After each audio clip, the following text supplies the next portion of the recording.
Hello hi नमस्कार जुहार राधे राधे। तो आमे आसी पहुँची जाइथिलु गोपालपुर सी बीच रे। तो सी बीच रे पहुँचला बेलू संडे थिला। तो संडे जगू पूरा होटेल किछि हमकु मिली नथिला। तो बाध्य होइके आमे बहुत खोजा खोजी परे प्राय राति 10:30 हो गलानी। सेतेबेले बहुत खोजा खोजी परे हमकु गोटे नॉन एसी वाला रूम मिली थिला फाइनाली। तो आमे एडजस्ट करके रही जाइथिलु। बहुत गरम भी लागुतला।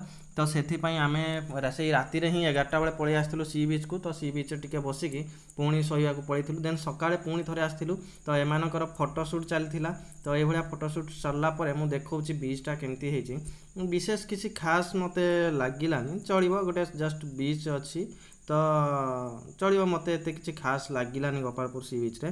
तो आमे एमती जस्ट बुलाबुली करी समुद्र रे टिके गाधेइकी देन आमे पुणी बाहरी जाइथिलु आम रूम आड़कू। तो रूम रे पुणी फ्रेश फ्राश हेइकी नेक्स्ट आमर प्लान थिला पुणी आमको सिद्ध भैरी भी जीवार थिला। देन बालकुमारी आमर बहुत किछि पुणी प्लान पेंडिंग रहितला। तो जेते शीघ्र आमे एठू बाहरी की जीवु तो सेथिपाई आमे टिके ध्यान दउथुलु। तो आमे पुणी बाहरी जाइथिलु। So friends, stay tune with my channel for my next video. Thank you.